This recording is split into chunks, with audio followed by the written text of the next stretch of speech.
ಮಣ್ಣು ಪರೀಕ್ಷೆಯ ಅಪಾರವಾದ ಒಂದು ಮೋಸ. ಇದು ರೈತರಿಗೆ ಎಷ್ಟು ಚೆನ್ನಾಗಿ ಮೋಸ ಮಾಡ್ತಾ ಇದ್ದಾರೆ ಅನ್ನೋದನ್ನ ಇವತ್ತು ನಿಮಗೆ ಎಳೆಯಾಗಿ ಈ ಬುಕ್ನಲ್ಲಿ ಇಂಚು ಮಾಹಿತಿನ ನಾನು ಕೊಡ್ತಾ ಹೋಗ್ತೀನಿ. ಯಾವುದೇ ಕಾರಣಕ್ಕೂ ವಿಡಿಯೋನ ಮಣ್ಣು ಪರೀಕ್ಷೆ ಆದಮೇಲೆ ರೈತರುಗಳಿಗೆ ಏನಾದ್ರು ಸರ್ಟಿಫಿಕೇಟ್ ಕೊಡ್ತಾರಾ?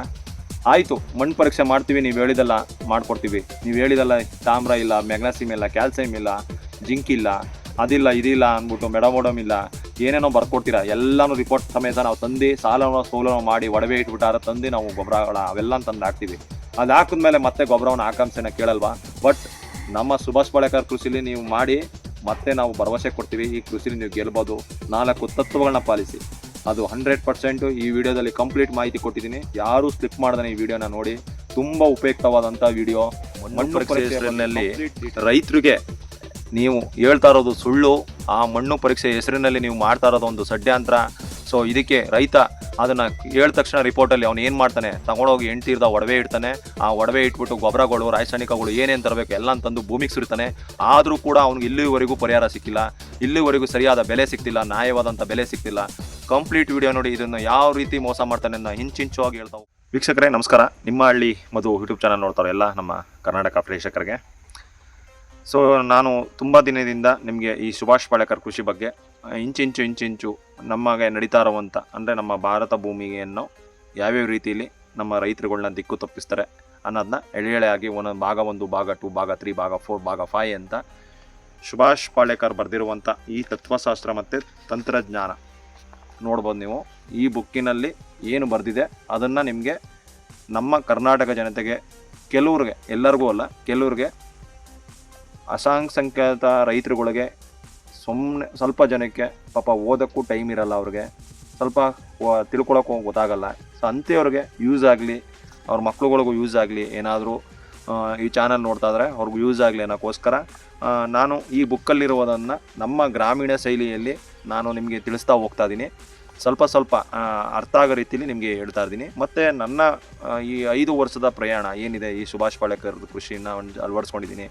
ಹೊರಗಡೆಯಿಂದ ಕೊಟ್ಟಿಗೆ ಗೊಬ್ಬರಗಳಾಗಲಿ, ರಾಸಾಯನಿಕಗಳಾಗಲಿ, ಉಳುಮೆ ಆಗಲಿ ಮಾಡ್ದೇ ಅಳವಡಿಸ್ಕೊಂಬಂದಿದ್ದೀನಿ. ಇದನ್ನು ನಿಮಗೆ ಪ್ರಾಮಾಣಿಕವಾಗಿ ತಿಳಿಸ್ಕೊಡೋಣ. ಮತ್ತು ಚಮತ್ಕಾರಗಳು ನಮ್ಮ ಭೂಮಿಯಲ್ಲಿ ನಡೀತಾ ಇರೋದನ್ನು ಇಲ್ಲಿ ಬರೆದಿರೋದು 2 ಟ್ಯಾಲಿ ಮಾಡಿ ನಿಮಗೆ ಒಂದು ಯೂಟ್ಯೂಬ್ ಮುಖಾಂತರ, ನಿಮಗೆ ಫೇಸ್ಬುಕ್, ಯೂಟ್ಯೂಬ್ ಮುಖಾಂತರ ನಿಮಗೆ ಜನಸಾಮಾನ್ಯರಿಗೆ ಅರ್ಥವಾಗೋ ರೀತಿಯಲ್ಲಿ ಹೇಳ್ತಾ ಇದ್ದೀನಿ. ಸೊ ಯಾಕೆ ಅಂದರೆ ಯಾರಾದರೂ ಕೆಲವರು ಈ ಕೃಷಿಗೆ ಬಂದವ್ರಿಗೆ ಅನುಕೂಲ ಆಗಲಿ, ಮತ್ತು ಅವರು ಕೂಡ ಅಳವಡಿಸ್ಕೊಳ್ಳಿ ಅನ್ನೋ ಒಂದು ಉದ್ದೇಶಕ್ಕೆ ನಾನು ಇದನ್ನು ಮಾಡ್ಕೊಬರ್ತಾ ಇದ್ದೀನಿ. ಸೊ ಫೇಸ್ಬುಕ್ ಮತ್ತು ಯೂಟ್ಯೂಬ್ ಎರಡರಲ್ಲೂ, ನಿಮ್ಮ ಫೇಸ್ಬುಕ್ಕಲ್ಲಿ ನಿಮ್ಮ ಹಳ್ಳಿ ಮಧು ಅಂತಲೇ ಇದೆ, ಯೂಟ್ಯೂಬು ಕೂಡ ನಿಮ್ಮ ಹಳ್ಳಿ ಮಧು ಯೂಟ್ಯೂಬ್ ಚಾನಲ್ ಅಂತ ಇದೆ. ಎರಡರಲ್ಲೂ ಕೂಡ ನನ್ನ ವೀಡಿಯೋಗಳು ಲಭ್ಯವಿರುತ್ತೆ. ದಯವಿಟ್ಟು ಎಲ್ಲರೂ ಸಬ್ಸ್ಕ್ರೈಬ್ ಮಾಡಿ ಮತ್ತು ಫಾಲೋ ಮಾಡ್ಕೊಳ್ಳಿ. ಇಲ್ಲಿ ಸತ್ಯಾಂಶ ಮಾತ್ರ ಹೇಳ್ತಾ ಹೋಗ್ತೀನಿ. ಯಾವುದನ್ನು ಕೂಡ ಇಲ್ಲಿ ಖಾರ ಮಸಾಲೆ ಹಾಕೋದು, ಇನ್ನೊಂದು ಹಾಕೋದು ಏನೂ ಇರಲ್ಲ. ಯಾವುದು ಎಡಿಟಿಂಗ್ ಜಾಸ್ತಿ ಇರಲ್ಲ. ಇಲ್ಲಿ ನೇರವಾಗಿ ಏನು ಮಾತಾಡಿರ್ತೀವಿ ಅದನ್ನು ಯಥಾವತ್ತಾಗಿ ಅಪ್ಲೋಡ್ ಆಗ್ತಾ ಹೋಗುತ್ತೆ. ಸೊ ಇಲ್ಲಿ ಈ ನನ್ನ ಉದ್ದೇಶ ಇಷ್ಟೇ, ನಮ್ಮ ರೈತರಿಗೆ ಆಗ್ತಾ ಇರುವಂಥ ತೊಂದರೆಗಳು ಮತ್ತು ಭೂಮಿ ವನ್ಯಜೀವಿ, ನಮ್ಮ ಪ್ರಾಣಿ ಸಂಕುಲಗಳ ಮೇಲೆ ಆಗ್ತಾ ಇರುವಂಥ ತೊಂದರೆಗಳನ್ನ ಒಂದು ಇಂಚಿಂಚು ನಾನು ಒಂದು ಸ್ವಲ್ಪ ನನ್ನ ಈ ಎಕ್ಸ್ಪೀರಿಯೆನ್ಸ್, 5 ವರ್ಷ ಎಕ್ಸ್ಪೀರಿಯೆನ್ಸಲ್ಲಿ, ಮತ್ತು ಸುಭಾಷ್ ಪಾಳೇಕರ್ ಅವರ 20 ವರ್ಷದ ಪ್ರಯಾಣ ಏನಿದೆ, ಈ 25 ವರ್ಷದ ಪ್ರಯಾಣ ಅವ್ರದ್ದು ಕೃಷಿಲಿ ಜನಸಾಮಾನ್ಯರು ತಿಳಿಸ್ತಾ ಹೋಗ್ತಾ ಇದ್ದಾರೆ. ಸೊ ಅದೇ ರೀತಿ ನಾನು ಕೂಡ ಒಂದು ಯೂಟ್ಯೂಬ್ ಮುಖಾಂತರ, ಫೇಸ್ಬುಕ್ ಮುಖಾಂತರ ಜನರಿಗೆ ತಿಳಿಸ್ತಾ ಹೋಗ್ತಾ ಇದ್ದೀನಿ. ಸೊ ಈ ಹಿಂದೆ ನಾನು ನಿಮಗೆ ಈ ಮಣ್ಣು ಪರೀಕ್ಷೆ, ಮಣ್ಣಿಗೆ ರಾಸಾಯನಿಕವನ್ನು ಹಾಕಬೇಕು ಸೊ ಅಂತ ಹೇಳ್ಕೊಟ್ಟವ್ರು ಯಾರು, ಸೊ ರಾಸಾಯನಿಕ ಹಾಕಿ ಹಸಿರು ಕ್ರಾಂತಿಯನ್ನು ಸೃಷ್ಟಿ ಮಾಡಿದವ್ರು ಯಾರು ಅನ್ನೋದನ್ನ ಭಾಗ 4ರಲ್ಲಿ ನಿಮಗೆ ಅಪ್ಲೋಡ್ ಮಾಡಿದ್ದೀನಿ. ಸೊ ಅದನ್ನು ಎಲ್ಲರೂ ಕೂಡ ವೀಕ್ಷಣೆ ಮಾಡ್ಬೋದು. ಇವತ್ತು ನಿಮಗೆ ಹೇಳಕ್ಕೊಂಟಿರೋದು, ಈ ಕೇಳಿಸ್ಕೊಳ್ಳಿ, ಇದು ಇಲ್ಲಿಗೆ ಸ್ಟಾಪ್ ಆಗಿತ್ತು. ಭೂಮಿಯ ಮೇಲ್ಮೈಯಿಂದ ಕೇವಲ 6 ಇಂಚಿನವರೆಗೆ ಮಣ್ಣನ್ನು ತೆಗೆದುಕೊಳ್ಳುತ್ತಾರೆ, ಅದಕ್ಕಿಂತ ಕೆಳಗಿನ ಮಣ್ಣನ್ನು ತೆಗೆದುಕೊಳ್ಳುವುದಿಲ್ಲ. ಅಲ್ಲೇ ಇದೆ ನೋಡಿ ಮಜಾ. ಮಣ್ಣಿನ ಒಂದು ನಮೂನೆಯನ್ನು ತೆಗೆದುಕೊಂಡು ಅದರ 2 ಭಾಗ ಮಾಡಿ ಮತ್ತು ಆ 2 ಭಾಗಗಳನ್ನು ಪರೀಕ್ಷೆಗಾಗಿ 2 ಬೇರೆ ಪ್ರಯೋಗಶಾಲೆಗಳಿಗೆ ಕಳಿಸಿಕೊಡಿ. ಆಗ ನೀವು ನೋಡಿ ನಿಮಗೆ ಬೇರೆ ರಿಪೋರ್ಟ್ಗಳು ಸಿಗುತ್ತವೆ. ಅಂದರೆ ಇಲ್ಲಿ ಮಣ್ಣು ಪರೀಕ್ಷೆ ಬಗ್ಗೆ ಅವರು ಇದು ಹೇಗೆ ಸಾಧ್ಯ ಅನ್ನೋದು ಕೊನೆಯಲ್ಲಿ ನಾನು ಇಲ್ಲಿಗೆ ನಿಲ್ಲಿಸಿದೆ. ಇದು ಹೇಗೆ ಸಾಧ್ಯ ಅಂತ ನಿಲ್ಲಿಸಿದೆ. ಸೊ ಇಲ್ಲಿ ಒಂದು ಹೇಳ್ತಾರೆ ಅವರು, ಈ ಮಣ್ಣು ಪರೀಕ್ಷೆ 6 ಇಂಚಿನ ಮಣ್ಣನ್ನು ತೆಗೆದುಕೊಳ್ತೀವಿ. ಸಾಮಾನ್ಯವಾಗಿ ನಾವು 6 ಇಂಚು ಮಣ್ಣುಗಳನ್ನ ಮಾತ್ರ, 6 ಇಂಚು ಅಂದರೆ ಅರ್ಧ ಅಡಿ ಹತ್ತತ್ರ ಹೋಗುತ್ತೆ.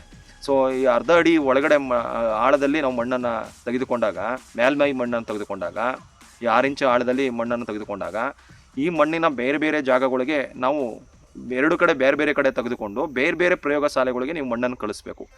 ಸೊ 2 ಪ್ರಯೋಗಶಾಲೆಗಳಲ್ಲೂ ಒಂದೇ ರೀತಿ ರಿಪೋರ್ಟ್ ಬಂದರೆ ಇವರು ಸುಳ್ಳು ಹೇಳ್ತಾ ಇಲ್ಲ, ಸೊ ಕರೆಕ್ಟಾಗಿ ಇದು ಮಾಡ್ತಾ ಇದ್ದಾರೆ ಅಂತ ಒಂದು ಸ್ವಲ್ಪ ಇದು ಮಾಡ್ಬೋದು. ನೀವು ಅಬ್ಸರ್ವ್ ಮಾಡಿ, ಇದೇ ಒಂಥರ ರಿಪೋರ್ಟ್ ಬಂದಿರುತ್ತೆ, ಇದೇ ಒಂಥರ ರಿಪೋರ್ಟ್ ಬರುತ್ತೆ, ಅದು ಹೆಂಗೆ ಸಾಧ್ಯ? ಇಲ್ಲೇ ನಿಮ್ಗೆ ಗೊತ್ತಾಗುತ್ತೆ. ಅಂದರೆ ನೀವು ಒಂದೇ ಇದರಲ್ಲಿ ಬೇರೆ ಬೇರೆ ರಿಪೋರ್ಟ್ಗಳು ಕೊಡ್ಬೇಕು, ಇವ್ರಿಗೂ ಕಾಂಟೆಂಟ್ ಇರಬಾರ್ದು. ಸೊ ಆ ರೀತಿ ಮಾಡಿ ಒಂದ್ಸರಿ ಪ್ರಯೋಗ ಮಾಡಿ ನೋಡಿ, ಬೇರೆ ಬೇರೆ ಗೊಂಡು ಅಲ್ಲೂ ಕೂಡ ಸುಳ್ಳು ಹೇಳ್ತಾರೆ ಅವರು ರಿಪೋರ್ಟ್. ಏನಕ್ಕೆ ಅದು ಮುಂದಿನ ಎಪಿಸೋಡ್ಗಳಲ್ಲಿ ನಾನು ಈಗ ಇದರಲ್ಲೇ ಓದ್ತಾ ಹೋಗ್ತೀನಿ ನೋಡಿ ಇದು ಹೇಗೆ ಸಾಧ್ಯ ಅಂತ ನಿಲ್ಲಿಸಿದೆ. ಮಣ್ಣು ಪರೀಕ್ಷೆಯ ರಿಪೋರ್ಟ್ ಹೇಳುತ್ತದೆ, ನಿಮ್ಮ ಮಣ್ಣಿನಲ್ಲಿ ಫಾಸ್ಫರಸ್ ಇಲ್ಲ, ಜಿಂಕ್ ಇಲ್ಲ, ಕಬ್ಬಿಣ ಇಲ್ಲ, ತಾಮ್ರ ಇಲ್ಲ, ಬೋರಾನ್ ಇಲ್ಲ, ಮೆಗ್ನೀಸಿಯಂ ಇಲ್ಲ, ಮೆಲಿಬೋಡನಮ್ ಇಲ್ಲ. ಇದೆಲ್ಲವನ್ನು ಗೊಬ್ಬರದ ರೂಪದಲ್ಲಿ ಭೂಮಿಗೆ ಹಾಕಿ ಎಂದು ಹೇಳುತ್ತಾರೆ. ನನಗೆ ಹೇಳಿ, ಮಣ್ಣಿನ ನಮೂನೆ ಭೂಮಿಯ ಮೇಲ್ಮೈನ 6 ಇಂಚಿನವರೆಗೆ ಮಾತ್ರ ತೆಗೆದುಕೊಳ್ಳುತ್ತೀವಿ. ಈ ರಿಪೋರ್ಟ್ 6 ಇಂಚಿನ ಬಗ್ಗೆ ಮಾತ್ರ ಮಾಹಿತಿ ಕೊಡುತ್ತದೆ. ಅದಕ್ಕಿಂತ ಕೆಳಗಿನ ಮಣ್ಣಿನ ಬಗ್ಗೆ ಯಾವುದೇ ಮಾಹಿತಿ ಕೊಡಲು ಸಾಧ್ಯವಿಲ್ಲ. ಸರಿ, 6 ಇಂಚಿನಲ್ಲೇ ಅನ್ನದ್ರವ್ಯಗಳು ಇಲ್ಲ, ಇದನ್ನು ನಾನು ಒಪ್ಪುತ್ತೀನಿ. ಏಕೆಂದರೆ ಆ 6 ಇಂಚಿನಿಂದ ಗಿಡಗಳು ಯಾವಾಗಲೂ ಅನ್ನದ್ರವ್ಯಗಳನ್ನು ಕೊಂಡಿದ್ದೀವೆಯೇ ಹೊರತು ಅನ್ನದ್ರವ್ಯಗಳನ್ನು ನಾವು ಪುನಃ ಜಮಾ ಮಾಡೇ ಇಲ್ಲ. ಆದರೆ ಆ 6 ಇಂಚಿನ ಕೆಳಗಿನ ಭೂಮಿ ಅನ್ನದ್ರವ್ಯಗಳನ್ನು ಮಹಾಸಾಗರ ಆ ಮಣ್ಣು ಪರೀಕ್ಷೆಯನ್ನು ವರದಿಯಲ್ಲಿ 6 ಇಂಚಿನ ಪುಷ್ಪ ಭಾಗದಲ್ಲಿ ಅನ್ನದ್ರವ್ಯಗಳನ್ನು ಅಭಾವವಿದೆ. ಅದಕ್ಕಿಂತ ಕೆಳಗಿನ ಸ್ತರದಲ್ಲಿ ಏನಿದೆಯೋ ಅದು ನಮಗೆ ಗೊತ್ತಿಲ್ಲ. ಆ ಮಣ್ಣಿನ ನಮೂನೆಯನ್ನು ಪರೀಕ್ಷೆ ಮಾಡಿಲ್ಲ ಎಂದು ಹೀಗೆ ಬರೆದು ಕೊಡಲೇಬೇಕಾಗಿಲ್ಲವೇ?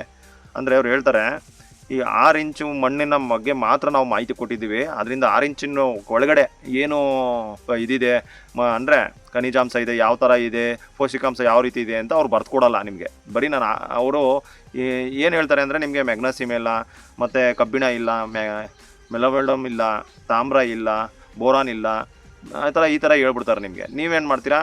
ಅದು ಮುಂದಿನ ಸಲ ಹೋಗ್ತೀನಿ ನೋಡಿ ಎಂದು ಹೀಗೆ ಬರೆದು ಕೊಡಬೇಕಲ್ಲವೇ? ಅವ್ರು ಬರ್ದು ಕೊಡಲ್ಲ.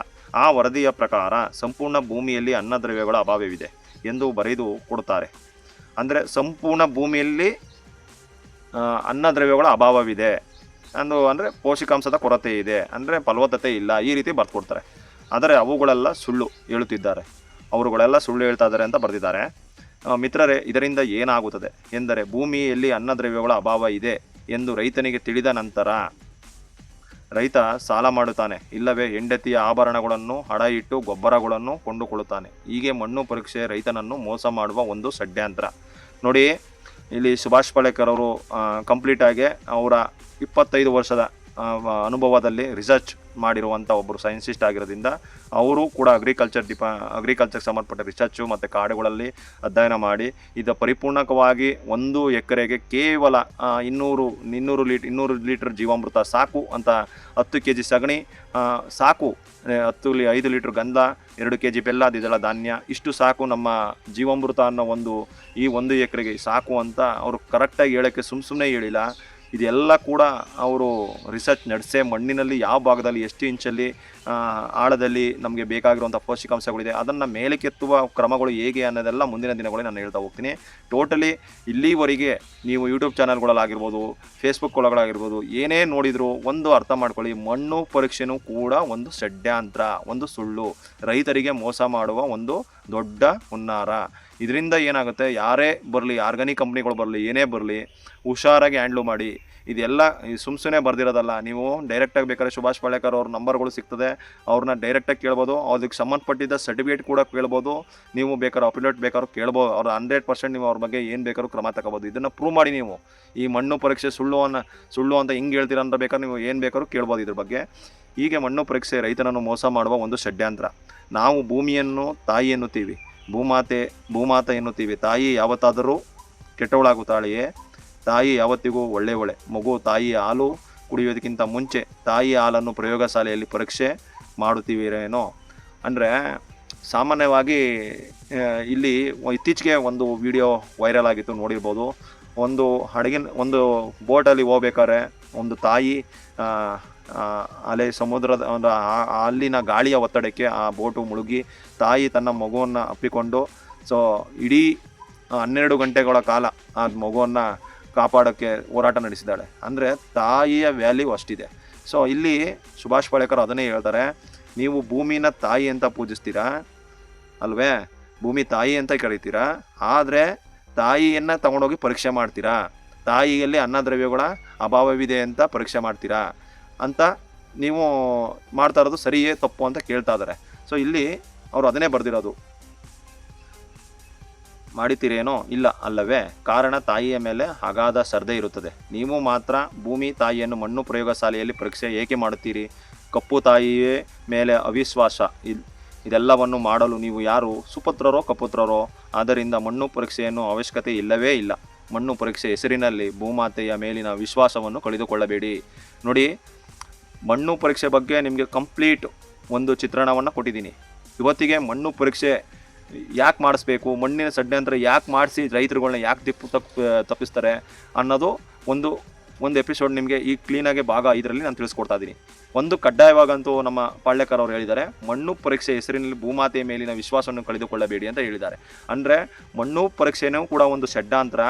ಈ ಮಣ್ಣು ಪರೀಕ್ಷೆಯನ್ನು ಮಾಡಿಸಿ ನೀವು ವಿಶ್ವಾಸವನ್ನು ಕಳ್ಕೋಬೇಡಿ. ಮಣ್ಣಿನ ಬಗ್ಗೆ ವಿಶ್ವಾಸ ಕಳ್ಕೊಬಿಟ್ಟು ಅನಾವಶ್ಯಕವಾಗಿ ಆ ಗೊಬ್ಬರವಂತೆ ಈ ಗೊಬ್ಬರವಂತೆ ಅದಂತೆ ಇದಂತೆ ಅಂತ ರಾಸಾಯನಿಕಗಳ ತಂದು ಅದೇನೋ ಆರ್ಗ್ಯಾನಿಕ್ ಪ್ರಾಡಕ್ಟ್ಗಳಂತ ತಂದು ಊದಿ ಜೀವನ ನಿಮ್ಮ ಹಣಕಾಸು ಸ್ಥಿತಿನೂ ಹಾಳು ಮಾಡ್ಕೋಬೇಡಿ ಮತ್ತು ನಿಮ್ಮ ಭೂಮಿ ತಾಯಿನೂ ಹಾಳು ಮಾಡ್ಕೋಬೇಡಿ. ನೋಡಿ, ನೀವು ಹೊರಗಡೆಯಿಂದ ಆರ್ಗ್ಯಾನಿಕ್ ಪ್ರಾಡಕ್ಟ್ಗಳು ತಂದರೂ ಕೂಡ ಅದು ಹೆಚ್ಚಿಗೆ ದಿನ ಬದುಕಲ್ಲ.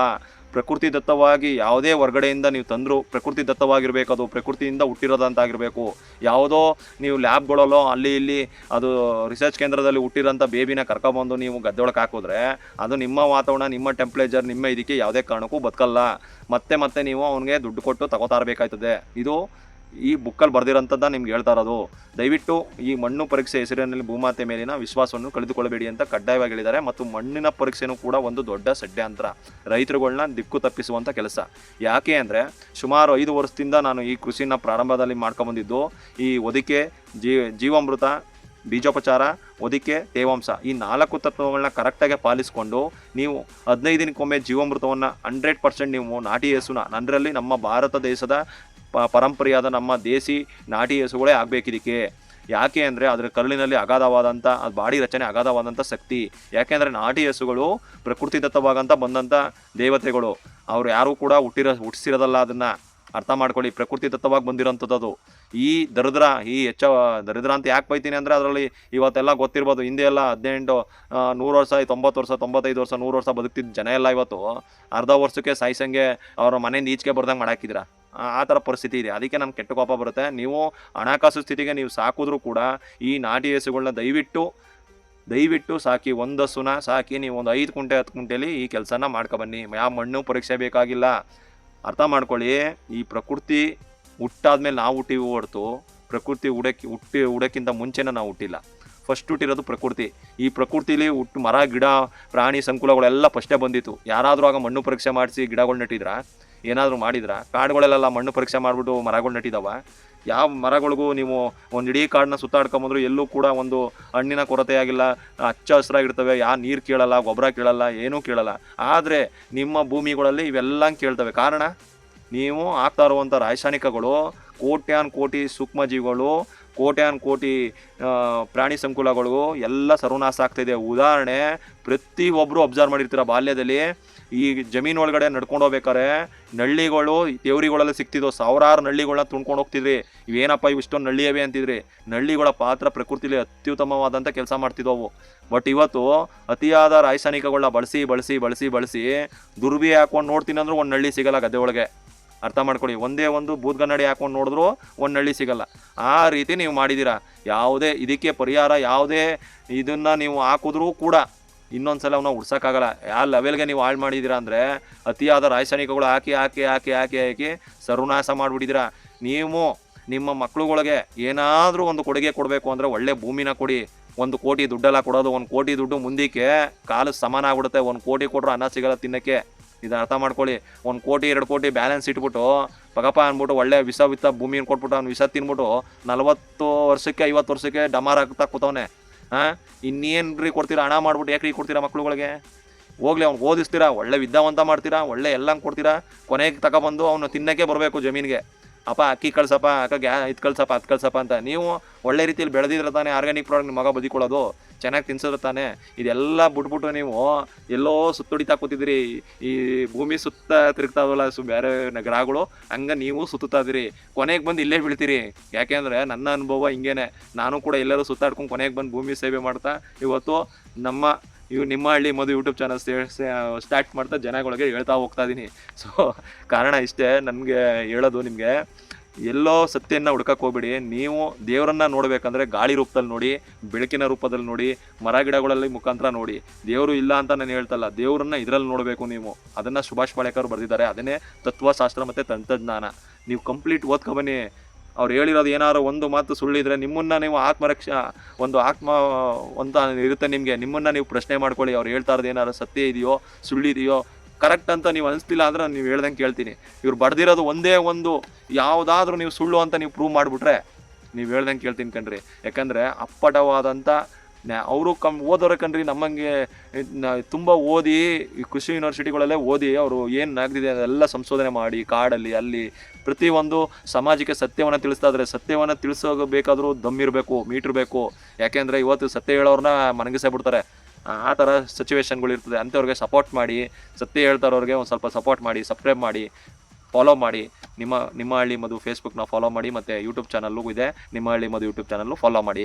ಒಂದು ಒಳ್ಳೆ ಕೆಲಸನ ಮಾಡೋಣ. ಪ್ರಕೃತಿನ ನಮ್ಮ ಕೈಲಾದಷ್ಟು ನಮ್ಮ ಮುಂದಿನ ಪೀಳಿಗೆ ಅಂದರೆ ನಮ್ಮ ಬೇರೆದಲ್ಲ, ನಿಮ್ಮ ಮಕ್ಕಳುಗಳೇ ನಿಮ್ಮ ಜಾಗಕ್ಕೆ ಬರೋದು. ಅವ್ರಿಗೆ ಒಂದು ಒಳ್ಳೆಯದಾದಂಥ ಒಂದು ಆರೋಗ್ಯಕರವಾದಂಥ ಭೂಮಿಯನ್ನು ಅವ್ರ ಕೈಗೆ ಕೊಡಿ. ಹಸ್ತಾಂತರ ಮಾಡಿ. ಸೂಟ್ ಕೇಸಲ್ಲಿ ಹಣ ಅಲ್ಲ, ಸೈಟ್ ಅಲ್ಲ, ಒಡವೆ ಅಲ್ಲ. ಒಡವೆ, ಸೈಟು, ಹಣ ತಿನ್ನೋಕ್ಕಾಗಲ್ಲ. ತಿನ್ನಬೇಕಾಗಿರೋದು ಅನ್ನನೇ. ಆ ಅನ್ನ ಬೆಳೆಯೋದು ಯಾವುದು? ಭೂಮಿ ತಾಯಿಯನ್ನು ಎಷ್ಟು ಪ್ರೀತಿಸ್ತೀರ ಭೂಮಿನೂ ಅಷ್ಟೇ ಪ್ರೀತಿಸಿ. ಭೂಮಿ ತಾಯಿಗೆ ಲ್ಯಾಬ್ ಚೆಕ್ ಬೇಕಾಗಿಲ್ಲ. ಯಾವುದೋ ಹೇಳ್ತಿರಲ್ಲ ನೀವು, ಮಣ್ಣು ಪರೀಕ್ಷೆ ಬೇಕಾಗಿಲ್ಲ. ಇವತ್ತಿನ ಎಪಿಸೋಡ್ ಮಣ್ಣು ಪರೀಕ್ಷೆ ಕಡ್ಡಾಯವಾಗಿ ಬೇಕಾಗೇ ಇಲ್ಲ.